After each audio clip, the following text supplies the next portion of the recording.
बेलापूर नेरूळ उरण या लोकल मार्गावरील फेऱ्यात वाढ होणार आहे। 40 ऐवजी आता 50 फेऱ्या होणार आहेत। यात उरण बेलापूर मार्गावर 6 तर उरण नेरूळ मार्गावर 4 फेऱ्यात वाढ होणार आहे। त्याचप्रमाणे या मार्गावरील तरघर आणि गव्हाण या दोन्ही स्थानकांवर थांबा देण्यात येणार आहे आणि या संदर्भात केंद्रीय रेल्वे मंत्री अश्विनी वैष्णव यांनी मुख्यमंत्री देवेंद्र फडणवीस यांना पत्र देऊन कळवलंय।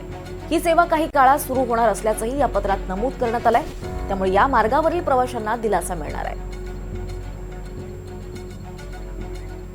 आणि आता नवी मुंबईकरांसाठी एक अतिशय आनंदाची बातमी आहे। नेरूळ उरण आणि बेलापूर उरण या उपनगरीय रेल्वे मार्गांवर लोकल फेऱ्यांची मोठ्या प्रमाणात वाढ होणार आहे। नवी मुंबईकरांचा प्रवास खूप सोयीस्कर होणार आहे।